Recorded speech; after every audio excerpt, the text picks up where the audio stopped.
ഈശോ മിശിഹായിക്ക് സ്തുതിയായിരിക്കട്ടെ. പ്രിയ ദൈവമക്കളെ, ഇന്ന് ഒത്തിരി വിഷമത്തോടെയാണ് നിങ്ങൾ എന്നെ കേട്ടുകൊണ്ടിരിക്കുന്നതെങ്കിൽ ഇത് കേട്ടു തീരുമ്പോൾ നിങ്ങളുടെ ഉള്ളിൽ ഒരു പ്രത്യാശ, പ്രതീക്ഷ ഒക്കെ നിറയും, ഉറപ്പാണ്. ബൈബിളിൽ ദൈവം നിരവധിയായ വാഗ്ദാനങ്ങൾ നൽകിയിട്ടുണ്ട്. തൻ്റെ മക്കൾക്കായി ചെയ്തു തരുമെന്ന് ദൈവം ഉറപ്പു പറഞ്ഞിട്ടുള്ളവയാണ് ആ വാഗ്ദാനങ്ങൾ. എന്നാൽ ഈ വാഗ്ദാനങ്ങളെക്കുറിച്ച് പലർക്കും അറിയില്ല. പല ജീവിത സാഹചര്യങ്ങളിലും കെട്ടപ്പെട്ട് കഴിയുന്നവർ ഈ വാഗ്ദാനങ്ങളെക്കുറിച്ച് അറിയാത്തതുകൊണ്ടാണ് ഇന്നും പഴയ രീതിയിൽ തുടരുന്നത്. എന്നാൽ ചിലർ ഈ വാഗ്ദാനം ഓർമ്മിച്ച് ക്ലെയിം ചെയ്യുന്നവരാണ്. അതിലൊരാളാണ് ബൈബിൾ പഴയ നിയമത്തിൽ നാം കാണുന്ന യഹോശാബാത്ത്. 2 ദിനവൃത്താന്തം 7 ഒരു വാഗ്ദാനം ഓർമ്മിച്ചാണ് അയാൾ ദൈവത്തോട് തൻ്റെ ആവശ്യം ഉന്നയിക്കുന്നത്. സോളമന് ദൈവം നൽകിയ വാഗ്ദാനമാണ് അയാൾ ഇവിടെ ഓർമ്മിപ്പിക്കുന്നത്. യുദ്ധം വരുമ്പോഴും, അപകടം വരുമ്പോഴും, പകർച്ചവ്യാധികൾ വരുമ്പോഴും ദേവാലയത്തിൽ വന്നു പ്രാർത്ഥിച്ചാൽ അവയ്ക്ക് ഉത്തരം കിട്ടുമെന്ന് നീ പറഞ്ഞിട്ടില്ലേ? ഇതാണ് യഹോശാബാത്ത് ചോദിക്കുന്നത്. വാഗ്ദാനം വിശ്വസിച്ചിട്ട് അത് ക്ലെയിം ചെയ്തു വാങ്ങണം. 8500 വാഗ്ദാനങ്ങളാണ് ദൈവം ബൈബിളിൽ നൽകിയിരിക്കുന്നത്. നിന്നെ രക്ഷപ്പെടുത്താൻ കഴിയുന്ന വചനം ബൈബിളിലുണ്ട്. അത് നീ കണ്ടെത്തണം. പക്ഷേ പലർക്കും അതറിയില്ല. ഒരിക്കൽ ഡാനിയലച്ചൻ പറഞ്ഞത് ഓർക്കുകയാണ്. അച്ഛൻ്റെ ശുശ്രൂഷ ജീവിതത്തിൻ്റെ തുടക്കത്തിൽ ശുശ്രൂഷകൾ മുന്നോട്ട് കൊണ്ടുപോകാൻ കഴിയാതിരുന്ന ഒരു സാഹചര്യമുണ്ടായിരുന്നു. അന്ന് ഒരു സഹോദരൻ വഴി കർത്താവ് നൽകിയ വചനമാണ് അച്ഛൻ്റെ ജീവിതത്തിലെ തടസ്സങ്ങളെ എടുത്തു നീക്കിയത്. വചനം ഇതായിരുന്നു: കർത്താവേ, അങ്ങേക്കെല്ലാം സാധിക്കുമെന്നും അങ്ങയുടെ യാതൊരു ഉദ്ദേശവും തടയാനാവുകയില്ലെന്നും ഞാൻ അറിയുന്നു. ജോബിൻ്റെ പുസ്തകത്തിലെ വചനമായിരുന്നു അത്. ആ വചനം അച്ഛനെ ഏറ്റുപറഞ്ഞ് പ്രാർത്ഥിച്ചപ്പോൾ എല്ലാ തടസ്സങ്ങളും നീങ്ങിക്കിട്ടി. ഇതുപോലെ പറയാൻ നമ്മൾക്ക് ഓരോരുത്തർക്കും സാധിക്കണം. കുറേ നാളുകൾക്ക് മുമ്പ് എൻ്റെ ഒരു സുഹൃത്തിൻ്റെ ജീവിതം ഞാൻ നിങ്ങളോട് പങ്കുവെച്ചത് നിങ്ങൾ ഓർമ്മിക്കുന്നുണ്ടാകും. വിവാഹം കഴിഞ്ഞ് ജീവിതം ആരംഭിച്ചു. പക്ഷേ നല്ലൊരു ജോലിയില്ല, സ്വന്തമായൊരു കിടപ്പാടമില്ല. 2-3 മാസം കഴിയും തോറും മാറി മാറി വാടക വീട്ടിലേക്ക് പോകുന്നു. എല്ലാവരുടെയും മുന്നിൽ ഒരു പരിഹാസപാത്രമായി ജീവിക്കുന്ന സാഹചര്യം. എൻ്റെ ഈ കൂട്ടുകാരി അടിയുറച്ച ഒരു ദൈവവിശ്വാസിയാണ്. ഒത്തിരി പരീക്ഷണങ്ങളും തകർച്ചകളും തളർച്ചകളും ജീവിതത്തിൽ ഉണ്ടായപ്പോഴും ഒരിക്കലും അവൾ ദൈവത്തെ ചോദ്യം ചെയ്യുകയോ തള്ളിപ്പറയുകയോ ചെയ്തിട്ടില്ല. ഒരു രാത്രി ജീവിത പങ്കാളി കിടന്നുറങ്ങുന്ന സമയം ഈ മകൾ കണ്ണുനീരോടെ പ്രാർത്ഥിക്കുകയാണ്. ദൈവമേ, മുന്നോട്ടൊരു വഴിയുമില്ലല്ലോ, ഞങ്ങൾ എങ്ങനെ ജീവിക്കും? ഇനി എന്ത് ചെയ്യും? ജീവിക്കാനൊരു വരുമാന മാർഗമില്ല, ഞങ്ങൾക്കൊരു വഴി തുറന്നു തരണമേ എന്ന് പ്രാർത്ഥിച്ച് ബൈബിൾ തുറന്നപ്പോൾ ഈ സഹോദരിക്ക് കിട്ടിയ വചനം 25-ാം സങ്കീർത്തനമായിരുന്നു. ദൈവമേ, എനിക്ക് വഴി കാട്ടണമേ. ആ വചനം മകളിൽ ഒരു പ്രതീക്ഷയായി. ആ വചനം വിശ്വസിച്ച് ഏറ്റെടുത്ത് പ്രാർത്ഥിക്കാനായിട്ട് തുടങ്ങി. ഭാര്യയും ഭർത്താവും ദിവസവും ഒന്നിച്ചിരുന്ന് ഈ വചനം വായിക്കാനായിട്ട് തുടങ്ങി. പ്രിയമുള്ളവരെ, എന്നിട്ട് ഈ സഹോദരി പറയുകയായിരുന്നു, പറഞ്ഞാൽ ആരും വിശ്വസിക്കാനാകാത്ത അത്ഭുതങ്ങളാണ് പിന്നീട് അവരുടെ ജീവിതത്തിൽ ഉണ്ടായതെന്ന്. ജീവിതത്തിൻ്റെ തലേവര തന്നെ ദൈവം മാറ്റിയെഴുതി. ഒരുപാട് ഉയരങ്ങളിൽ ഇന്നവരുടെ ജീവിതം എത്തി. സാമ്പത്തികമായും മറ്റെല്ലാ തരത്തിലും ഒത്തിരി ഉയരങ്ങളിൽ അവരെത്തി. മക്കളുടെ ജീവിതമൊക്കെ ദൈവം എടുത്ത് അനുഗ്രഹിച്ചുയർത്തി.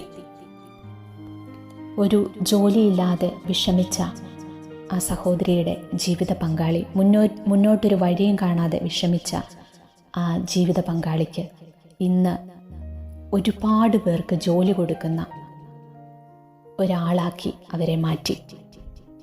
ഞാൻ ഒത്തിരി സങ്കടപ്പെട്ടിരുന്ന ഒരു സമയത്താണ് ചേച്ചി ജീവിതാനുഭവം എന്നോട് പങ്കുവെച്ചത്. എന്നിട്ട് എന്നോട് പറഞ്ഞു, കൊച്ചേ, നീ ഇന്ന് കാണുന്ന ഇതെല്ലാം ഞങ്ങൾക്ക് ലഭിച്ചത് നിരന്തരമായ പ്രാർത്ഥനയിലൂടെയും ദൈവാശ്രയത്തിലൂടെയുമാണ്. 25-ാം സങ്കീർത്തനമാണ് ഞങ്ങളുടെ ജീവിതത്തെ മാറ്റിമറിച്ചതെന്ന് ചേച്ചി എപ്പോഴും അഭിമാനത്തോടെ പറയാറുണ്ട്. അവർ വിശ്വസിക്കുന്നത് അത് തന്നെയാണ്. ദൈവവചനത്തിന് ശക്തിയുണ്ട്. വചനം പറഞ്ഞ് പ്രാർത്ഥിക്കുമ്പോൾ നമ്മുടെ ഏതവസ്ഥകളും മാറി മറിയുമെന്ന് ചേച്ചി കൂടെ എന്നെ ഓർമ്മപ്പെടുത്താറുണ്ട്. കാരണം വചനം ദൈവമാണ്. അതിനുശേഷം പലരും വന്ന് സങ്കടങ്ങൾ പറയുമ്പോൾ, മക്കളുടെ ജീവിതത്തിൽ ഉയർച്ചയില്ല, സാമ്പത്തിക മേഖലകളിൽ ഒന്നും ഉയർച്ചയില്ല.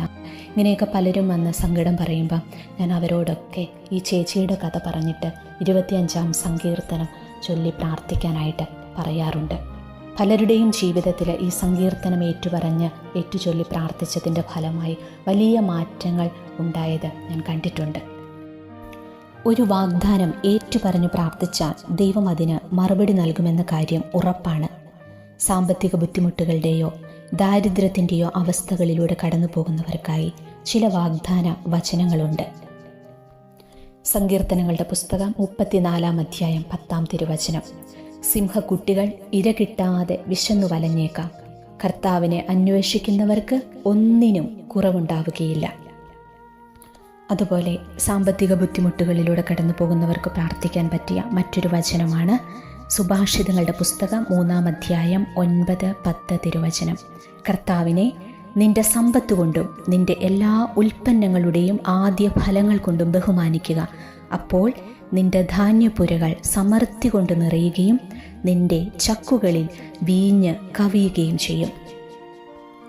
മറ്റൊരു വചനം സങ്കീർത്തനങ്ങളുടെ പുസ്തകം 37-ാം അധ്യായം 4-ാം തിരുവചനം: കർത്താവിൽ ആനന്ദിക്കുക, അവിടുന്ന് നിന്റെ ആഗ്രഹങ്ങൾ സാധിച്ചു തരും. മറ്റൊരു വചനം തോബിത്തിൻ്റെ പുസ്തകം 4-ാം അധ്യായം 21-ാം തിരുവചനം: മകനെ, നമ്മൾ ദരിദ്രരായി തീർന്നതിൽ നിനക്ക് ആദി വേണ്ട. നിനക്ക് ദൈവത്തോട് ഭക്തിയുണ്ടായിരിക്കുകയും നീ പാപത്തിൽ നിന്ന് ഒഴിഞ്ഞു നിൽക്കുകയും അവിടത്തേക്ക് പ്രീതികരമായത് അനുഷ്ഠിക്കുകയും ചെയ്താൽ നിനക്ക് വലിയ സമ്പത്ത് കൈവരും. അതുപോലെ എൻ്റെ ജീവിതത്തിലും നല്ലൊരു ജോലിയില്ലാതെ സാമ്പത്തികമായിട്ട് ഒത്തിരി ബുദ്ധിമുട്ടിയ അനുഭവങ്ങളിലൂടെ കടന്നുപോയ സമയത്ത് അന്ന് ഞാൻ നിരന്തരം പ്രാർത്ഥിച്ചു കൊണ്ടിരുന്ന ഒരു വചനമായിരുന്നു. ഞാൻ അതേക്കുറിച്ചൊക്കെ ഒരു വീഡിയോയിൽ നിങ്ങളോട് ഷെയർ ചെയ്തിട്ടുള്ളതാണ്. എങ്കിലും വചനം ഞാനൊന്ന് പറയാം. ഏശയ്യായുടെ പുസ്തകം 45-ാം അധ്യായം 2-3 തിരുവചനങ്ങളാണ് എന്നെ ഇന്നിവിടെ എത്തിച്ചത്. വചനം ഇതായിരുന്നു, നിങ്ങൾക്കെല്ലാം അറിയാവുന്ന വചനം: ഞാൻ നിനക്ക് മുൻപേ പോയി മലകൾ നിരപ്പാക്കുകയും പിച്ചള വാതിലുകൾ തകർക്കുകയും ഇരുമ്പോടാമ്പലുകൾ ഒടിക്കുകയും ചെയ്യും. നിന്നെ പേര് ചൊല്ലി വിളിക്കുന്ന ഇസ്രായേലിൻ്റെ കർത്താവായ ദൈവം ഞാനാണെന്ന് നീ അറിയേണ്ടതിന് അന്ധകാരത്തിലെ നിധികളും രഹസ്യ ധനശേഖരവും ഞാൻ നിനക്ക് തരും. ഭയങ്കര പവർഫുള്ളായിട്ടുള്ള ഒരു വചനമാണ് കേട്ടോ ഈ വചനമൊക്കെ. ഒത്തിരി സാമ്പത്തിക ബുദ്ധിമുട്ടിലൂടെ കടന്നു പോകുന്ന മക്കളൊക്കെ ഈ വചനം അങ്ങ് വിശ്വസിച്ച് ഏറ്റെടുത്ത് പ്രാർത്ഥിക്കൂ. ഇതുപോലെ അനേകം വചനങ്ങൾ നമ്മുടെ ജീവിതാവസ്ഥയുമായി ബന്ധപ്പെട്ട് ബൈബിളിൽ കാണാൻ കഴിയും. അവയോരോന്നും സ്വന്തമാക്കി ക്ലെയിം ചെയ്ത് പ്രാർത്ഥിക്കുക. ദൈവം നിങ്ങളുടെ ജീവിതത്തിൽ ഇടപെടുക തന്നെ ചെയ്യും. ജീവിതത്തിൽ പലപ്പോഴും വെല്ലുവിളികളും പരാജയങ്ങളും നമ്മെ ഒരുപാട് വിഷമിപ്പിക്കും. പക്ഷേ ദൈവവചനം നമ്മെ ഓർമ്മിപ്പിക്കുന്നു. ഏശയ്യ 41:10 വചനം പറയുന്നത്: ഭയപ്പെടേണ്ട, ഞാൻ നിന്നോട് കൂടെയുണ്ട്, സംഭ്രമിക്കേണ്ട, ഞാനാണ് നിന്റെ ദൈവം, ഞാൻ നിന്നെ ശക്തിപ്പെടുത്തുകയും സഹായിക്കുകയും ചെയ്യും, എൻ്റെ വിജയകരമായ വലത്തു കൈകൊണ്ട് ഞാൻ നിന്നെ താങ്ങി നിർത്തും. ഇത് വെറും വചനമല്ല, ശക്തമായ ഒരു വാഗ്ദാനമാണ്. ദൈവം നിങ്ങളുടെ കണ്ണുനീരും പ്രാർത്ഥനയും വേദനയും എല്ലാം കാണുന്നു.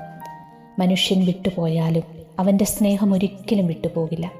ജീവിതത്തിൽ എല്ലാവരും വിട്ടുപോയാലും നിന്നെ സ്നേഹിക്കുന്ന യേശു കൂടെയുണ്ടെന്ന് മറക്കരുത്. യേശു നിൻ്റെ കണ്ണീരും നിൻ്റെ വേദനയും നിൻ്റെ പ്രാർത്ഥനയും അവൻ കാണുന്നു. അവൻ്റെ സാന്നിധ്യം എല്ലായ്പ്പോഴും നിന്നോടൊപ്പം തന്നെയുണ്ട്. മുന്നിൽ തടസ്സങ്ങൾ മാത്രം തോന്നുമ്പോൾ, മനുഷ്യരുടെ സഹായമില്ലാതാകുമ്പോൾ ദൈവം അത്ഭുതകരമായ വാതിലുകൾ തുറക്കും. വിശ്വാസത്തോടും ക്ഷമയോടും കൂടെ കാത്തിരിക്കുക. ദൈവത്തിന് അസാധ്യമായി ഒന്നുമില്ലെന്ന് ഉറച്ചങ്ങ് വിശ്വസിക്കുക. ഈശോ എല്ലാവരെയും അനുഗ്രഹിക്കട്ടെ.